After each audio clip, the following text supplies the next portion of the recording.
मैं कांसीराम की तरह पूरा जीवन अपना समाज को समर्पित ना करूं। कांसीराम जी ने अपने घर जाना छोड़ दिया, घर नहीं गए, मैं घर जाना ना छोड़ूं।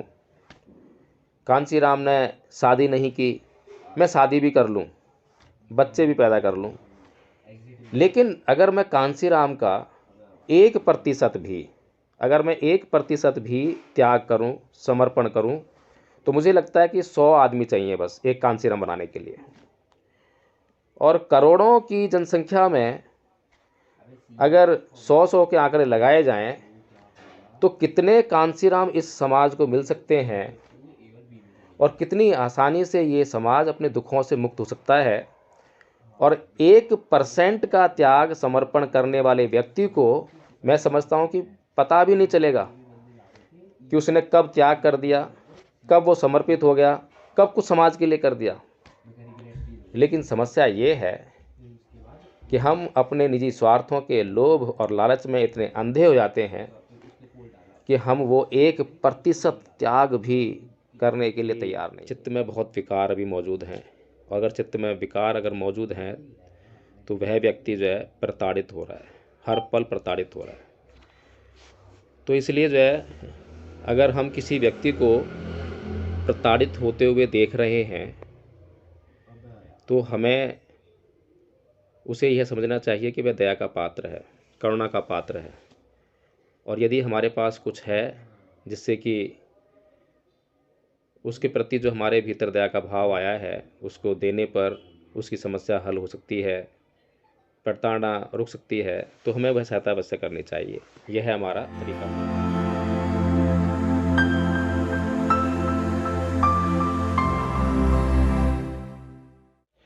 बहुत ही महत्वपूर्ण चर्चा हुई आज, लेकिन संघ आज आहत है।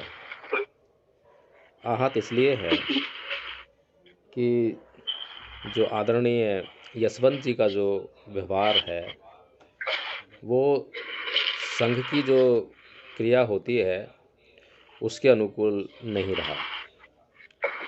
संघ में हमें जो है सबके साथ मिलकर चलना होता है। दूसरों की कमियों को केवल बताने से काम नहीं चलता, बल्कि दूसरों की कमियों को बताकर उन्हें दूर करने में उसकी सहायता भी करनी पड़ती है, तभी संघ कहा जा सकता है। किसी से नाराज़ होना चाहिए, लेकिन इसका मतलब यह कभी भी नहीं है कि हम नाराज़गी में संघ के उद्देश्य को ही भूल जाएं या फिर किसी का अपमान होने लग जाए। ऐसी नाराज़गी भी ठीक नहीं है। हालांकि आदरणीय संचालक महोदय जी, आचार्य योगेंद्र जी से जो है त्रुटि हो गई, लेकिन वो भूलवश थी। लेकिन जिस प्रकार से जो है आदरणीय आचार्य यशवंत जी ने व्यवहार किया, उससे कितनी गिलानी जो है आदरणीय आचार्य योगेंद्र जी अपने भीतर महसूस कर रहे होंगे। तो कितनी गिलानी जो है आदरणीय आचार्य योगेंद्र जी को अपने भीतर महसूस हो रही होगी, इसका ख्याल ही नहीं है हमें। अगर कोई व्यक्ति केवल अपनी भावना की कद्र करता है, परवाह करता है, और दूसरे की भावना की परवाह बिल्कुल भी नहीं करता है, तो कैसे हम संघ का निर्माण कर सकते हैं और कैसे हम आगे बढ़ सकते हैं? बहुत महत्वपूर्ण प्रश्न है। तो मैं आग्रह करूंगा जो भी संघ के जो अग्रजन हैं कि वे आदरणीय आचार्य यशवंत जी को यह बात जो है समझाएं, बताएं, उनसे बातचीत करें। पीछे भी मैं प्राचार्य जी से चर्चा कर चुका हूँ इस मामले में कि बिल्कुल मैत्रीपूर्ण व्यवहार धारण करके जो है और आचार्य यशवंत जी के कल्याण हेतु उनसे बातचीत की जाए ताकि उनका कल्याण हो। क्योंकि ये जो व्यवहार है इससे एक बात तो परिलक्षित होती है कि चित्त में बहुत विकार अभी मौजूद हैं, और अगर चित्त में विकार अगर मौजूद हैं तो वह व्यक्ति जो है प्रताड़ित हो रहा है, हर पल प्रताड़ित हो रहा है। तो इसलिए जो है अगर हम किसी व्यक्ति को प्रताड़ित होते हुए देख रहे हैं तो हमें उसे यह समझना चाहिए कि वह दया का पात्र है, करुणा का पात्र है। और यदि हमारे पास कुछ है जिससे कि उसके प्रति जो हमारे भीतर दया का भाव आया है, उसको देने पर उसकी समस्या हल हो सकती है, प्रताड़ना रुक सकती है, तो हमें वह सहायता अवश्य करनी चाहिए। यह हमारा तरीका होना चाहिए। दूसरी बात यह है कि किसी भी महापुरुष की जयंती को हम क्यों मनाते हैं और क्या तरीका होना चाहिए। क्या हम उनकी मूर्तियों पर, तस्वीरों पर फूल माला चढ़ाने के लिए उनकी जयंती मनाते हैं? क्या उनकी स्तुति करने के लिए जयंती मनाते हैं? उनकी प्रशंसा करने के लिए जयंती मनाते हैं? या किस लिए? पूजा करने के लिए? ये समझना चाहिए। और मान्यवर साहब कांसीराम जी ने बाबा साहेब की कौन सी किताब पढ़ी जिससे कि वे परिवर्तित हो गए? उनके भीतर एक उद्देश्य विराजमान हो गया। क्या बाबा साहेब का जीवन चरित्र उन्होंने पढ़ा था? उनके जीवन चरित्र में जितनी कठिनाइयाँ उन्होंने फेस की, एक बीवी का देहांत जिसको बहुत प्यार करते थे, प्रेम करते थे, 4 बच्चों की कुर्बानी, नाना प्रकार की सामाजिक प्रताड़नाएँ जो उन्होंने झेली, क्या उनको देखकर वे परिवर्तित हुए और उद्देश्य उन्होंने धारण किया? तो मुझे लगता है कि इस बात का उत्तर जो है ना होगा, कि ऐसा नहीं हुआ। उन्होंने जो है समाज की व्यवस्था जो है उससे संबंधित किताब पढ़ी और पूरे समाज की जो दुर्दशा थी, एकाएक उनकी दृष्टि वहाँ पहुँची और उन्हें महसूस हुआ कि ये मेरा समाज है जिसके साथ में लगातार अन्याय हो रहा है, गैरवाजिब अन्याय, जिसकी कोई आवश्यकता नहीं है, लेकिन कोई व्यक्ति अपने स्वार्थों को पूरा करने के लिए लगातार मेरे समाज के लोगों पर, जो कि बहुत ही मासूम हैं, निर्दोष हैं, मजबूर हैं, कमज़ोर हैं, उनके ऊपर अत्याचार कर रहा है। और वही बात कि जिसके भीतर करुणा हो और दूसरे की पीड़ा उसे दिखाई दे रही हो, तो कैसे शांत बैठ सकता है? इतनी सी बात अगर हम समझ लें तो हमारे भीतर भी कांसीराम का जन्म होना चाहिए। एक बुद्ध पैदा होते हैं, सब कुछ त्याग देते हैं। एक बाबा साहेब पैदा होते हैं, सब कुछ त्याग देते हैं। एक कांसीराम पैदा होते हैं, सब कुछ त्याग देते हैं। अपने लिए जो भोग विलास है या जीवन के ऐशो आराम जैसी कोई चीज़ अपने पास रखते ही नहीं, पूरी तरह से अपने उद्देश्य को समर्पित हो जाते हैं। और उनके प्रयासों से जो है एक महामानव एक काल में पैदा होता है, प्रयास करता है, अपना संपूर्ण समर्पण देता है और उसके प्रयासों से एकदम समाज जो है छलांग लगाता है, बहुत लंबी छलांग। किसी भी महापुरुष को देख लीजिए। लेकिन समाज के इस दबे कुचले, व्यथित, प्रताड़ित, अत्याचार सहन करने के लिए मजबूर समाज की समस्या ये है कि एक काल में केवल एक ही महापुरुष पैदा करता है और वह महापुरुष उन्हें जितनी लंबी छलांग लगा दे तो लगा दे, और उसके द्वारा जो छलांग लगाई गई है उससे जो सुख ऐशो आराम जो मिल रहा है उसी को भोगने लग जाता है। फिर निजी स्वार्थों में लिप्त हो जाता है, सब कुछ भूल जाता है कि मेरी भी ड्यूटी बनती है, मेरा भी कर्तव्य बनता है कि मैं उस महामानव की तरह ना सही कुछ तो मैं अपना आंशिक त्याग करूं, समर्पण करूं। मैं कांसीराम की तरह पूरा जीवन अपना समाज को समर्पित ना करूं। कांसीराम जी ने अपने घर जाना छोड़ दिया, घर नहीं गए, मैं घर जाना ना छोड़ूं। कांसीराम ने शादी नहीं की, मैं शादी भी कर लूं, बच्चे भी पैदा कर लूं।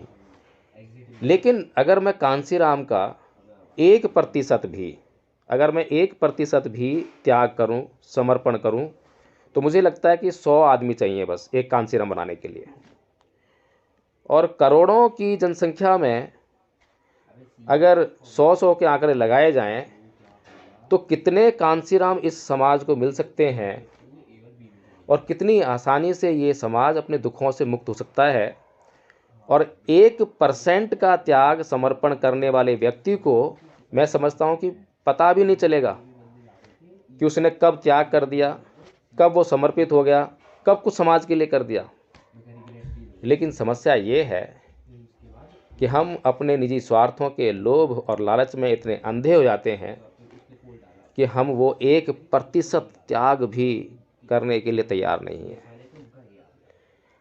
हम केवल दूसरों को ही बुद्ध बनाना चाहते हैं, हम केवल दूसरों को ही कांसीराम बनाना चाहते हैं, दूसरों को ही बाबा साहब बनाएंगे, सारा त्याग उनसे लेंगे।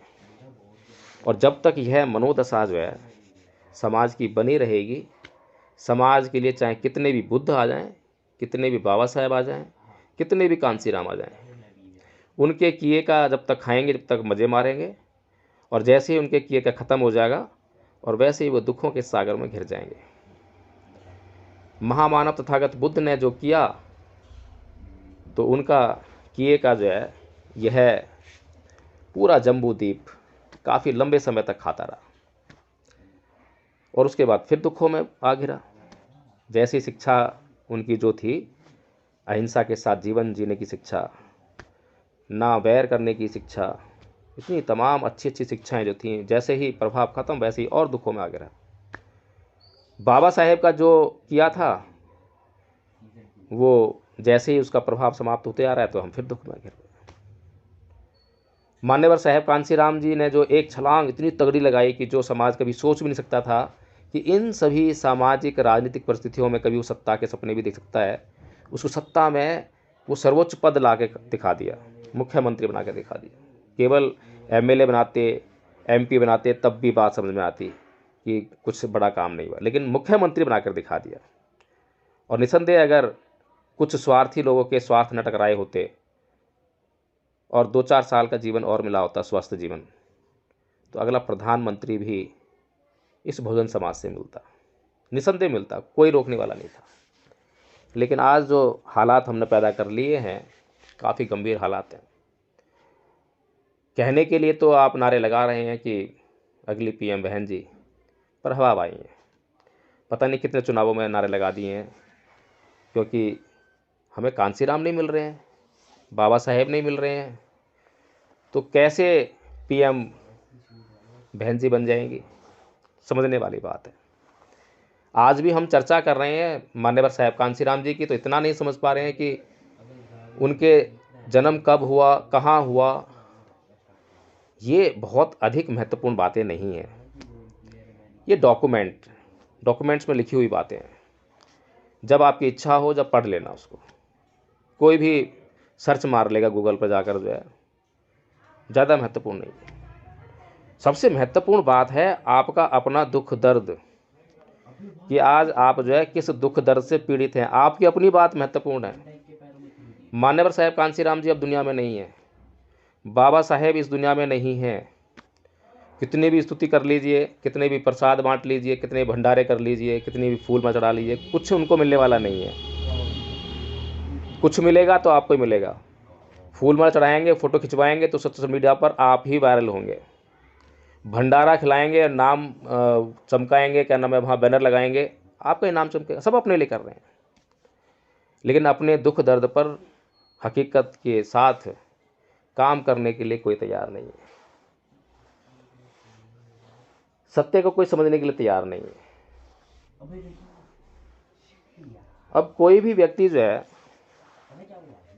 महान कब बनता है? एक उदाहरण आदरणीय आचार्य यशवंत जी ने दिया कि जब मान्यवर साहेब कांसीराम जी धारा 144 के बावजूद वहाँ पर प्रदर्शन करना चाहते हैं, तो वहाँ पर जो है 1 घंटे का समय मिलता है और मान्यवर साहेब कांसीराम जी एक बात कहते हैं कि अगर कुत्तों में सल्लूक हो जाए तो ये वाली बात सुनकर जो है लोग संगठित हो गए और उन्हें संगठित देखकर जो है पुलिस वाले पीछे हट गए। अगर यही निर्णय फेल हो गया होता तो मान्यवर साहेब कांसीराम जी महान न बने होते। तो निर्णयों का सफल होना भी आदमी के लिए बहुत ज़रूरी होता है। सफलता ही उनके महान बनने का सबूत होती है। और जो महान लोग होते हैं और जो अपने उद्देश्य को समर्पित हो जाते हैं, अपने उद्देश्य को पूरा करने के लिए उन्हें वो तमाम चीज़ें जो चाहिए, वांछित चीज़ें, वो सब मिलने लगती हैं। रुपया पैसा चाहिए तो वो भी मिलता है, लेट मिलेगा, देर से मिलेगा, प्रताड़ित होने के बाद मिलेगा, लेकिन मिलेगा। स्लोगन चाहिए, नीतियाँ चाहिए, योजना चाहिए, वो सब क्योंकि माइंड में एक ही लक्ष्य है। अगर आपको दिल्ली से आगरा जाना है और आगे रास्ते में पत्थर पड़ा है, तो उसके लिए किसी महान व्यक्ति को, किसी महान इंजीनियर को बुलाने की जरूरत नहीं है। अगर आपके भीतर वह उद्देश्य है कि मुझे आगरा पहुंचना है, तो उस पत्थर को आप स्वयं वहाँ से हटा लेंगे, कर्तन करेंगे, सारी नीतियाँ बना लेंगे, योजना बना लेंगे, सब कुछ कर लेंगे, हटा लेंगे। तो इसलिए जो है एक ही क्राइटेरिया है, एक ही बात चाहिए बस, वो चाहिए कि अपने उद्देश्य के प्रति समर्पित हो जाएं। अगर हम जिस दिन अपने उद्देश्य के प्रति समर्पित हो गए, तो उस दिन जो है हमें अपने उद्देश्य को प्राप्त करने से कोई रोक नहीं सकता। तो इसलिए मैं सभी यहाँ पर मौजूद आदरणीय आचार्यों से यह निवेदन करता हूँ कि अपना आपने जो है उद्देश्य बना लिया है। कुछ लोग मैंने ये देखे हैं कि जो MLM कंपनी वाले होते हैं, मल्टी लेवल मार्केटिंग कंपनी वाले, वो क्लासेस देते हैं, लोगों को ट्रेनिंग देते हैं। तो उसमें ये कहते हैं कि जो आप सपना देखते हैं उसको लिख कर टांग दीजिए और उसको सोचते रहिए, उस पर बार बार सोचते रहिए। कुछ हद तक बात ठीक है, लेकिन उसको खाली सोचते रहने से कुछ नहीं होगा।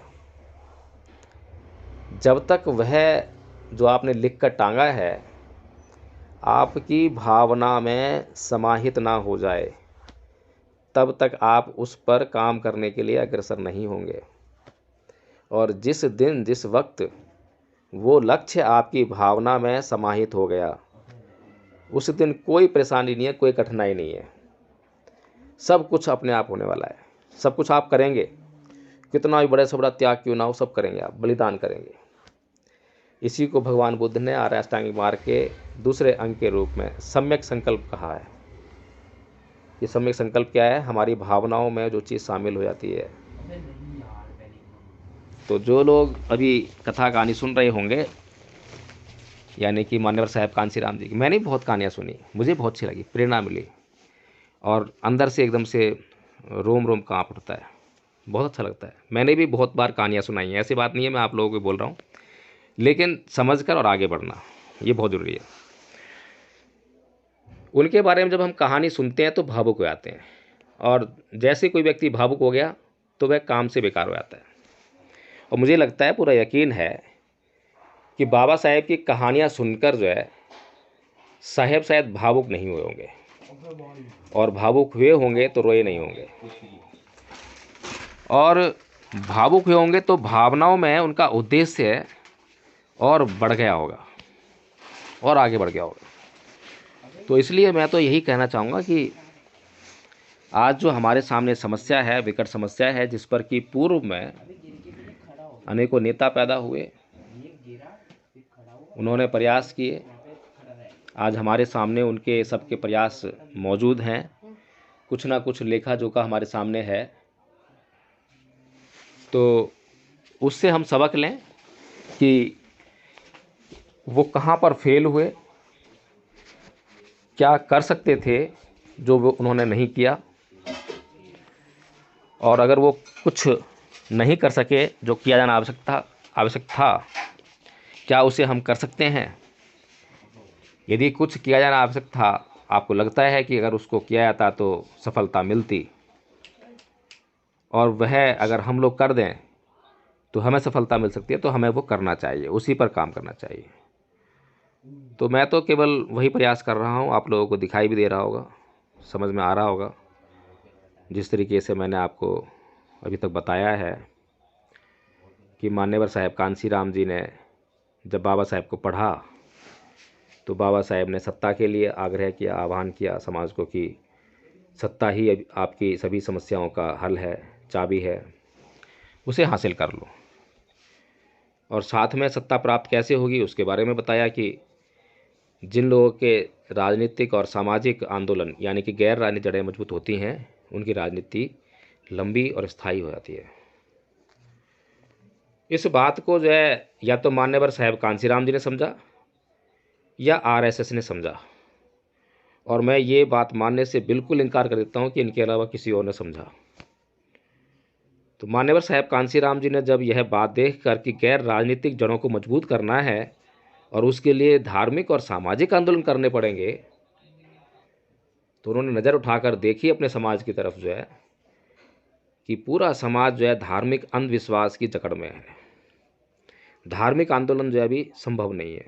धार्मिक आंदोलन किया, उसके आधार पर राजनीति करने का प्रयास किया तो उल्टे मुंह गिरना पड़ेगा।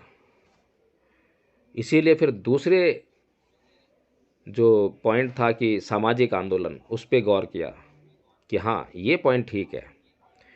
सामाजिक रूप से यह समाज जो है प्रताड़ित है, अत्याचार झेलने के लिए मजबूर है। इसके आधार पर जो है समाज को एकत्रित किया जा सकता है, लेकिन धार्मिक आंदोलन भी करना जरूरी है। धर्म के नाम पर जो अंधविश्वास और अंधश्रद्धा में समाज लिप्त है, उससे भी बाहर निकालना जरूरी है, लेकिन उसके लिए अलग रणनीति होगी। पहली जो मुख्य रणनीति होगी वो सामाजिक आंदोलन होगी। तो उन्होंने सामाजिक आंदोलन किया, साथ के साथ वो काम भी किए जिससे कि धार्मिक आंदोलन की पृष्ठभूमि तैयार हो सके।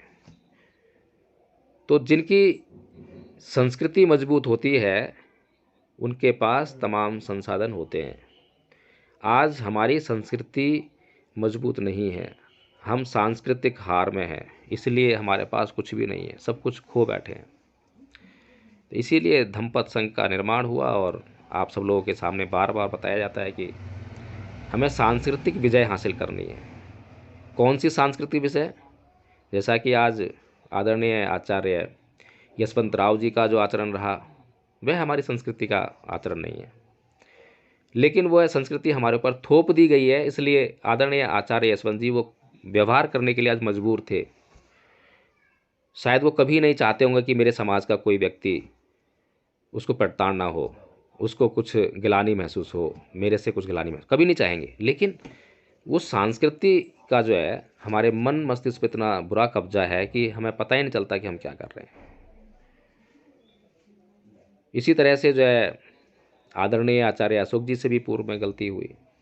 एकदम से इतनी ही जो है समस्या पैदा हो गई कि व्यवहार जो है असहनीय सा हो गया। वे भी कभी नहीं चाह रहे होंगे कि मैं ऐसा व्यवहार करूं, लेकिन जिस संस्कृति में हम पले बड़े हैं, हमारा पूरा विकास हुआ है, तो वो संस्कृति का प्रभाव बहुत बुरा हमारे ऊपर है और लगातार हम इसीलिए हार रहे हैं। सामने हमारा जिसको हम दुश्मन कह रहे हैं वो अच्छी तरह जानता है कि इसको उकसाओ तो ये गरजेगा, गाली गलौज करेगा, हिंसा करेगा, फिर इस पर केस लगाओ और जेल में भेज दो। वो हर तरह के हथकंडे अपनाते हैं और हमारे पास एक सरल और सीधा रास्ता है जिससे कि हम अच्छे से अच्छे टेढ़े आदमी को भी सीधा कर सकते हैं, लेकिन हमारे को वो रास्ता पता ही नहीं है, उसकी तरफ ध्यान ही नहीं है। हम केवल और केवल हिंसा की भाषा समझते हैं, गाली गलौज की भाषा समझते हैं। अब तक उसी में हमने हार और विजय दोनों उसी में देखी हैं। किसी को हारते देखा है, किसी को जीतते देखा है, उसके अलावा तीसरी स्थिति देखी नहीं है।